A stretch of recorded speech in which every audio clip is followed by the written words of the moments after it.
Shopping করতে করতে চলে গেছিলাম নাগের বাজারের ডায়মন্ড প্লাজা মলের 99 স্টোরে। আর সেখানে গিয়ে এই কিউট ক্যান্ডেলসগুলো দেখে আমি তো একদম দাঁড়িয়েই পড়েছিলাম।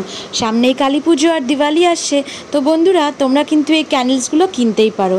এছাড়া দিওয়ালি ডেকোরের জন্য এই কিউট ল্যাম্পশেডসগুলো কিন্তু তোমরা নিতে পারো।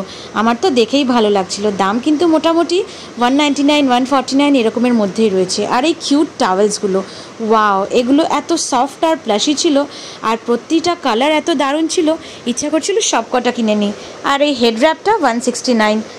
আর এছাড়া হোম অ্যাক্সেসরিজের প্রচুর জিনিস রয়েছে, আর বাথরুম অ্যাক্সেসরিজের জন্য কিন্তু দারুণ দারুণ আইটেমস রয়েছে নিজের বাথরুম আপগ্রেড করার। আর এই টেবিল স্ট্যান্ডটা আমার কিন্তু ভীষণই ভালো লেগেছে।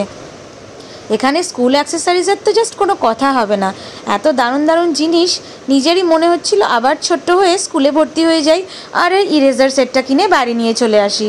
আর এদের সফট টয়েজের যে কর্নারটা ছিল, এখানে আমি অনেকটা সময় দাঁড়িয়েছিলাম, এত ভালো লাগছিল সফট টয়েসগুলো। আর কোয়ালিটিও ওই সফট টয়েসগুলোর ভীষণই ভালো ছিল, দামও সাধ্যের মধ্যে। এই ডেকোপেজ প্রিন্টেড রুমালগুলো খুবই সুন্দর ছিল। আর এই বটলসগুলো কিন্তু সবই গ্লাস আইটেমস ছিল। আমি যেহেতু রিসেন্টলি সমস্ত প্লাস্টিক আইটেম বাদ দিয়ে সব গ্লাস অ্যান্ড স্টিলে রিপ্লেস করছি, তো আমার এগুলো খুবই ভালো লেগেছে। আর এদের এখানে সমস্ত হিট রেজিস্ট্যান্স গ্লাস আইটেমসগুলো রয়েছে কিচেন ইউজের জন্য, এগুলোও কিন্তু খুব কাজে লাগবে। আমি তো ভাবছি এগুলো প্রায় সবই কিনে নেব, কারণ আমার এগুলো খুবই প্রয়োজন। আর এই সিপারটা, এটাও কিন্তু কাচের।